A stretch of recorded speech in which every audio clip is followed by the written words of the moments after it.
Taurus, this is your astrology forecast for the month of September 2014. It's wonderful to be with you again, as always. I'm going to give you a rundown of what's coming up for you in terms of the astrology, and then I'm also going to choose a tarot card to give you an overall theme or summary of what's happening for you this month. The first thing of note that I want to talk about is the 2nd of September, Mercury moves into Libra in your 6th house of daily life, or your life as it is in general. And you're really going to become focused on communicating harmony, communicating how you want your life to be, how you want your world to be, and you're really going to share this information with people around you. So this is a group effort. You're going to join other people to help you create the life that you want to create. So the month starts with you beautifying your existing reality, and you're going to look at doing that as part of a team. The 3rd of September is a great day for you in terms of connecting with family. You're going to have a real sense of ease and love with the people who are nearest and dearest to you.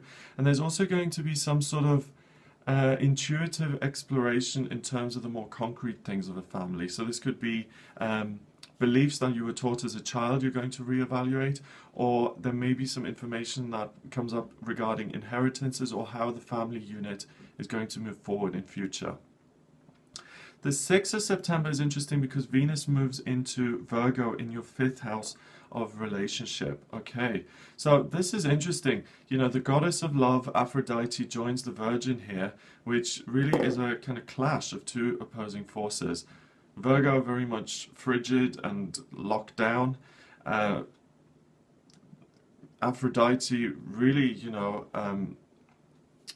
effusive and really giving of herself in terms of those romantic emotions. So there's going to be a push and pull, and it is in the house of romance for you. So this is interesting. So it might be that you feel a little bit hot and cold. It might be that you feel a little bit overwrought at times, that your emotions run away with you and then completely shut down. So it's almost like it's too much and then it's too little. So try and get some balance there, but there won't be this natural sense of structure and foundations within your romantic feelings. You're either going to be super intense, completely absent-minded. The full moon happens on the 9th of September, and that full moon is in Pisces. Yes. And Pisces, you as Taurus, you connect with that easily, because Taurus, you're quite structured, you're quite solid anyway. You like the sensual kind of physical side of things. And this moon in Pisces is really going to be very kind of wishy-washy, emotional, melodramatic, over the top, hysterical almost. But because you're so grounded, you're going to be able to deal with that, and you're also going to enjoy increased sort of sensuality in your sex life, and you're also going to enjoy increased emotional depth to yourself in the area of relationship. And you're going to feel inspired to really connect with another person. So your sex drive is really going to go through the roof around this time of the 9th. So really make sure you schedule in some time to spend time with your nearest and dearest. If you're single, I would date around other times rather than the full moon, because you're going to be literally the embodiment of the bull around this time of the month. You're really going to want to connect with another person in a physical sense. The month kind of progresses, and an area of talent now kind of emerges for you on the 12th of September. A real sense of ease within yourself, a real sense of settled feeling within yourself, very much comfortable. The desire to explore something that previously dropped off. So if you started a course and you kind of dropped out, that might raise its head again, and the opportunity may come to start that. Maybe that a trip was planned and put aside, that will kind of occur again. But also the romantic side of things. It could be that a relationship that kind of fizzled out gets taken up again, and you have a fresh start with that. That's around the 12th of September. And Mars moves into Sagittarius in your 8th house of the subconscious, legacy, unseen, life and death, really heavy themes. So you explore one of those heavy themes around the 14th of the month. It might be that a circumstance, well, it's much more about you exploring. So I think you start to become interested in something that isn't quite known to you, around the 14th. You start to do a little bit of digging or research into something that's of interest to you, and you find something that really it doesn't exactly enrage you, but it ignites your passion. So you find out something that you're not quite aware of yet on the 14th as a result of your kind of snooping and nosing around a little bit. That's interesting. I'd be really interested to see what your feedback is on this. If you really do make a discovery around the 14th that has to do with kind of those areas, those taboo kind of unknown areas of life, then let me know. I'd be interested in what that looks like for you. Okay.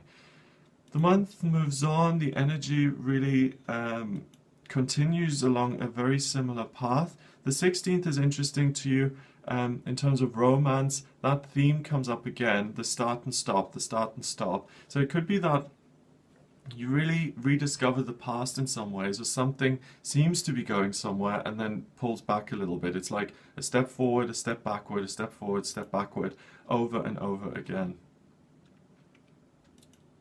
Okay. Moving forward here.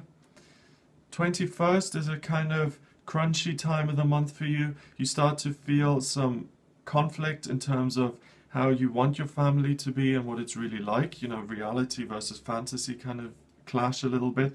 And also past disappointments, like hopes and dreams that have been there for you in the past.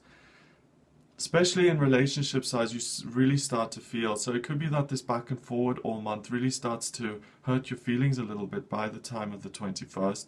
And that starts to grate, and you get a little bit frustrated and irritable around that. Okay, the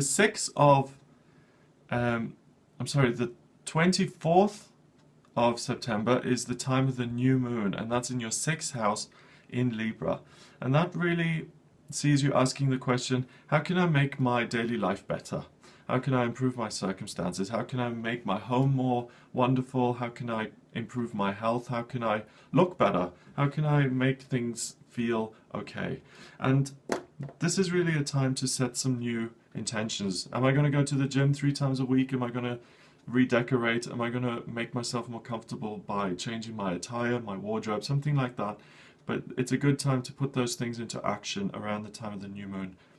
27 sees Mercury going into Scorpio, and that's in your, the 28th, Mercury goes into Scorpio, and that's in your 7th house of relationship.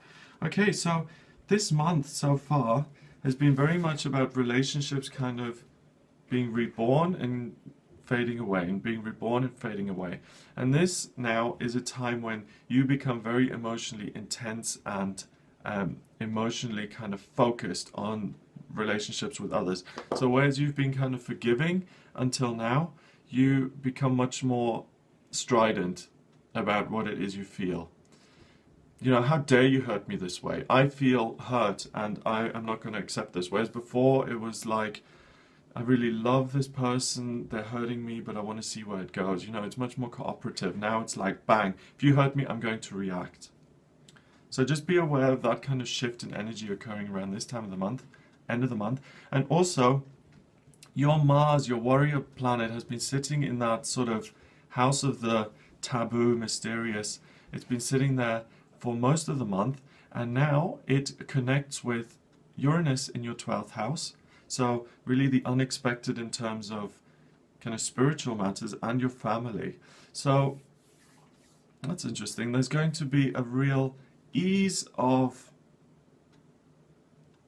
family feeling, connection with those, and ease of the deeper, darker side of things, which brings about an unexpected source or lightning flash of information. Something new comes through that you weren't expecting. This is around the 28th as well. Okay, and then finally, to end this month, your Venus goes into Libra in your 6th house. So you, around the new moon period, you wanted to decide how you can make your life better. Venus joins us, that the goddess of love, and she's going to allow you to love this process of transforming your daily life. It's going to be wonderful. You're going to really enjoy this process, and you're really going to have fun with that. All of this is underpinned by Jupiter in Leo in your 4th house. Your real luck factor this month is in terms of your family. Your family is going to be a huge support to you, and you can really rely on them this month. I'm going to draw a tarot card for you now to give you an overall theme this month. Let's see what that is. Oh, perfect. It's the Two of Cups, which represents the lovers really in a more transient way. So what I want you to do is really embrace the temporary kind of feel to your emotions this month. You know, the relationship starting and stopping all the time. Don't get overly frustrated with that. It's kind of a navigation of where your feelings are. So just try and roll with that, explore it and keep with it. Don't give up and don't get frustrated with it. Okay? So that's all I've got for you for September. I hope that gives you kind of a heads up on what you can expect. If you'd like a private reading with me, then please get in touch via the website. It's gregoryscott.co.uk. You can send me an email. It's readings@gregoryscott.co.uk. And you can find me on Facebook, facebook.com/GregoryScott444. Have a wonderful month, and I'll speak to you soon.